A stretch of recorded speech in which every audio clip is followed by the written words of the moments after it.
Four Nights of the Apocalypse chapter 108 is out, and a really awesome chapter. Some nice lore, we get explanations with Percival, and we get set up for a brief training arc, seemingly.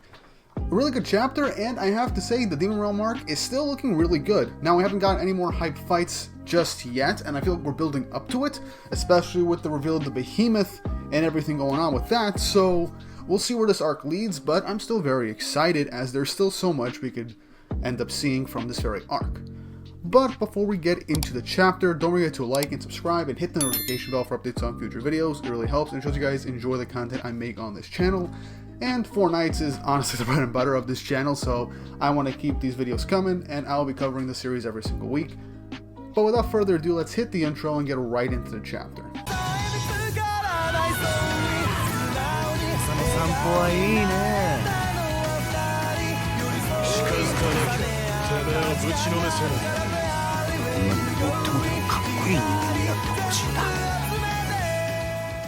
So chapter 108 of Four Nights of the Apocalypse, titled Behemoth of Calamity.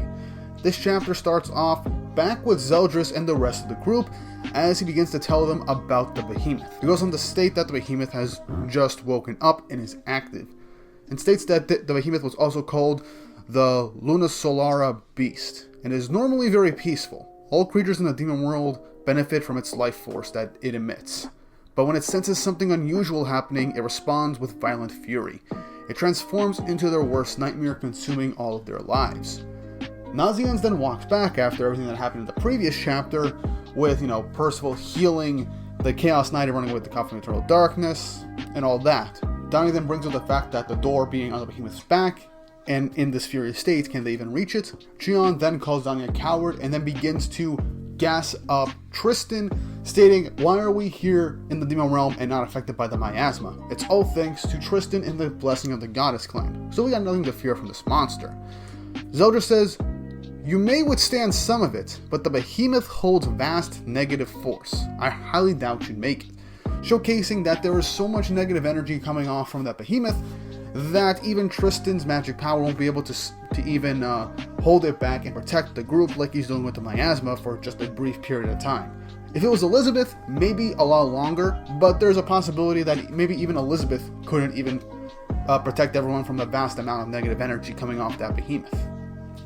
Anyway, to this news, Tristan is a little shocked and asks Zeldris if there is a way. He says that, "Don't hurry me. No, nobody here would be up to the great task," as Lancelot looks over and sees that Percival has arrived and is greeted by all the demons and everyone around. But Zeldris says, "Well, we got nothing to fear, because luck is on our side." As everyone's wondering what does he mean by this, Tristan asks Zeldris directly, and Zeldris says, well, Tristan will remember because he was just a baby at that point. Percival asks what's going on, as Donnie just briefly catches him up on the Behemoth situation in the door to Camelot. Zeldris then starts a flashback, saying that 16 years ago, the 7 deadly sins defeated the Demon King in the Holy War. And the tide shifted, waking the Behemoth, spreading disaster across this world.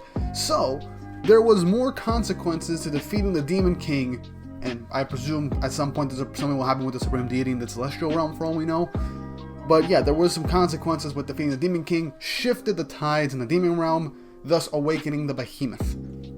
Which, I'm just glad that we got some real-world consequences for taking out a literal god in this world outside of just chaos being unleashed and awakening Arthur's powers. Because outside of that, and, the Supreme Deity coming back and doing all that stuff, there wasn't too many lasting consequences at the end of the 7 deadly sins. So I'm just glad we're getting some more lore-based reasons and just stuff implanted into the world that beating the Demon King did fuck some shit up. Anyway, we continue in this flashback as it begins, as Zeldris states that the raging Behemoth's evil force was released across every inch of the land. It felled our plants and even animals. Even us demons, despite the robust life force we're blessed with, showing that even the inhabitants of this realm cannot withstand the negative energy from this creature. Zeldris states that this happened a long time ago, at some point back when the Demon King was exacting his furious justice upon rebellious vassals and the like, so original demon and everything that happened during probably right before the Holy War from what I can gather. But the Demon King used his massive energy to put the beast into a long sleep. showing that this thing was actually around before the Demon King, so maybe it was a creature created by Chaos also, if there's any like subtext or anything to go by with that. But Demon King managed to put it to sleep, and it was resting up until this point. Flashback continues as Zeldris sees that he frankly lacked the power at that point to do anything except just give security to his subjects that were desperate and injured. He would fly across the demon world fighting and trying to keep his citizens safe. And this happened for several helpless years. He scrambled in order to get resources to help everyone survive. He saw countless demons dead or on the verge of death, until one day he notices something falling out from the gate cube that is above him. He rushes up to grab whatever falls down, and he finds a baby Percival. That was when Percival fell into the demon world, during their most tragic moment, the most desperate moment in their lives, with the behemoth basically taking out all the demons, and then Percival showed up. As we cut back to the present, as everyone's looking at Percival being like, wait, that's when Percival came to the demon realm? But why that exact moment? Maybe luck? As Zeldris just says, no, I don't think that's it at all.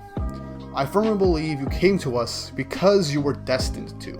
As Zeldris continues the narration in the flashback, stating that I was conflicted to see this human child in our realm, but still, I felt nothing but compassion for you.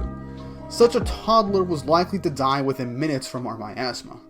But as was later revealed, despite his worst fears, the miasma didn't affect Percival as a child, and he was playing and being carefree the entire time like any regular child was. Yeah, he was unaffected by the miasma. We kind of got this from the fact that he was in the demon realm before, but now we got full-on confirmation that yeah, as a toddler, as a baby, he fell into the demon realm, and all of a sudden, he just was not affected by the miasma. Zeldris goes on to say that it wasn't just the fact that Percival was unaffected by the miasma, as he goes on to state that soon they were greeted with a sight that was very hard to believe. Percival walked by a bunch of demons that were very heavily injured or close to death, but one by one they regained their life. And thus all the demons basically called Percival their savior and treated him like one of their own. And eventually this energy ended up reaching Zeldris' castle, and it even pushed the behemoth's energy back. So this is the instance where people thought of Percival as a savior and why they owe their lives to Percival, because his life force brought them back from the verge of death and injury, and even pushed back all the negative energy from the behemoth to begin with. What this means, I have no idea. We still have no real clear-cut answer as to what Percival really is, but all I can say is it might have something to do with his hope powers, or at least a latent residual of his hope powers. How this affects anything, I have no damn idea. It will get explained later down the road at some point, I know, but at least we're getting context for his time in the demon realm. Zeldris then goes on to say that one day Percival just vanished, and as everyone worried, they searched for him endlessly. Until one day, out of nowhere, he just came back, and with a blank look on his face just says that the behemoth went Betty by. And it was just as Percival said. The behemoth went back into a deep sleep, and Percival saved the demon realm. As a baby. How that happened, there's no real clear-cut answer, but it could have just been his latent magical power, or just the very presence of Percival as like a balancing force or whatever. I'm not entirely sure what this means, but that is an interesting way to go about things. We then cut back to the present as everyone's just reacting to the fact that Percival's mere presence and power put the behemoth to sleep, and Donnie's just very excited, being like, so we got nothing to fear with Percy around, right? But On brings up the fact that maybe it was luck, but that's not really the issue here, as Percival then reveals to everybody in tears that he lost a piece of the coffin of eternal darkness and it was taken away. Zeldris seems shocked by this, and the demons that were with Percival literally said, yeah, the knight took it and he fled away. Donnie picks up Percival, saying them, come on man, you're killing us here. Okay, that's honestly kind of hilarious, and that's kind of how we all kind of reacted to an extent when Percival lost the dragon handle. But then Gelda states that there's not really much of a concern right now. The gateway outside of the demon realm is being guarded right now, and the intruder could hardly escape through the door on the behemoth's back. Not to mention something called the Flamebane Moon is going to be around for the next week. And apparently, what this is that this is a particular season in the demon realm where a rain of fire falls down upon the behemoth's general area. Essentially, it's a meteor shower. From what I could gather, I mean, flaming chunks of iron falling from the sky, it's a meteor shower. And it's basically going to pin down the enemy for that whole time. meaning that A, the knight won't be able to get onto the behemoth's back to escape through there, and not only that, but they basically won't be able to go around the gate since they're probably not going to be able to handle a ton of demons guarding their exit. But then Tristan says, I'm honestly not too sure that's really going to be a problem for them, as he tells them about the crest that is a spell that bleeds the Chaos Knights directly to Camelot. So even if they can't reach the back of the behemoth or get through the gate, he could just leave whenever they want. So yeah, that kind of shocks Zeldris and the demons, and the rest of the group kind of realize this. Quick note, just want to state, this whole chapter Nazianz has not said a single word and we do not see his face whatsoever. Obviously still, well, disappointed and upset over Percival's decision in the previous chapter. But yeah, Percival takes the blame onto himself and that it was a careless mistake. And he knows he's putting everybody in danger. And he goes to apologize to Tristan too, as Meliodas did entrust the sword handle to him. But Tristan just says, come on Percival, my father said he put his faith in your hands, didn't he? Right now we need to trust that luck's on our side and figure out what we can do about this. I like how Tristan always tries to remain positive even with everything that's going on in these present circumstances. But anyway, Zeldris says, yeah, that seems like something my brother would say, and I agree with you too. He goes over to Percival and says, every demon in this realm already owes their lives to you. Nobody resents you, even in the slightest. Which starts bringing Percival to tears. And I gotta say, it's a very wholesome moment, because, well, the entire demon realm literally views Percival as one of their own. And it's just really nice to see. And it moves Percival to tears, as there are so many people that really do appreciate him and won't resent him for his careless decision. As Percival begins to cry, Lancelot knocks him on the head and says, drop the act, Percy. Be like you always are. As he then says, and the next time you run into those guys, don't screw it up. You have to beat them, got it? Lancelot is blunt, but he always says what needs to be said, and I just like how he always has Percival's back and is just gassing him up. That is something that I just really love, and these guys have developed a really good friendship over this entire story. Donnie then brings up the fact that the guys that they're facing aren't going to be pushovers, and it's not going to be that easy. Lancelot just says, no, it won't. Not if you're going to lay about this whole week until the rain ends. As Lancelot reveals, you need to grow stronger, and in the next week, I'm going to train you all up. Ending the chapter. So the hypest thing this chapter for me, Lancelot is going to train the entire Percival platoon, which, alright, that's actually really awesome. These guys were in desperate need of a training arc. Yes, they got experience from all their fights, and Lancelot helped them out multiple times, especially in giving advice with the Entangled Forest arc. But if there's anything to go by with its recent encounters with those assassins, and right now that's going on in the Demon Realm arc, they are going to need to get stronger and train up. Ann's power still is evolving, and she doesn't actually know that she was responsible for just dealing damage to the previous knight, allowing time for everyone else to get there. Donnie still needs to level up his game, even though his telekinesis is actually still pretty damn strong, but he still needs to fight better with a sword and a knife. Nazianz, I think, just needs more durability and maybe to enhance his magic power as well. Percival, he's the weakest out of the knights right now and he's the main character, so he still needs to, grow stronger. Outside of his whole powers giving him like a power boost, his base strength is not all that impressive compared to the other three knights.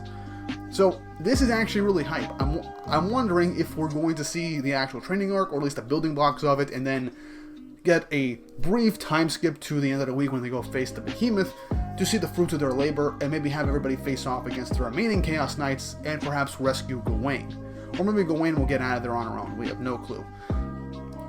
I'm honestly really hyped about this, and I'm glad that, we got some insight on Percival's time in the Demon Realm, what exactly happened to an extent, because we still don't know 100% what Percival did. I'm still going with the fact that his residual hope powers, even as a baby, were strong enough to just heal people before it was strong enough to be contained in his body, for all we know, before he could fully awaken it. That's what I'm going with. And lore and consequences for the Demon King being killed in the previous series, so I'm happy. This was a good chapter, nice good information, and set up for a training arc. But what did you guys think of this chapter? Leave your thoughts and opinions down in the comments section down below. Theories, thoughts, how do you think the characters can get stronger? What do you think is going to go on with Gawain, since she hasn't been mentioned in this chapter at all? Will Nazianz have conflict with the group thanks to Percival's decision? Who knows? But let me know your thoughts down in the comments. And if you haven't already, like and subscribe, hit the notification bell for updates on future videos. It really does help, and it shows you guys enjoy the content I make here. and it makes me more confident to make these videos every single week. But with all that said and done, I hope you guys enjoyed the video, and I hope you all have an awesome day.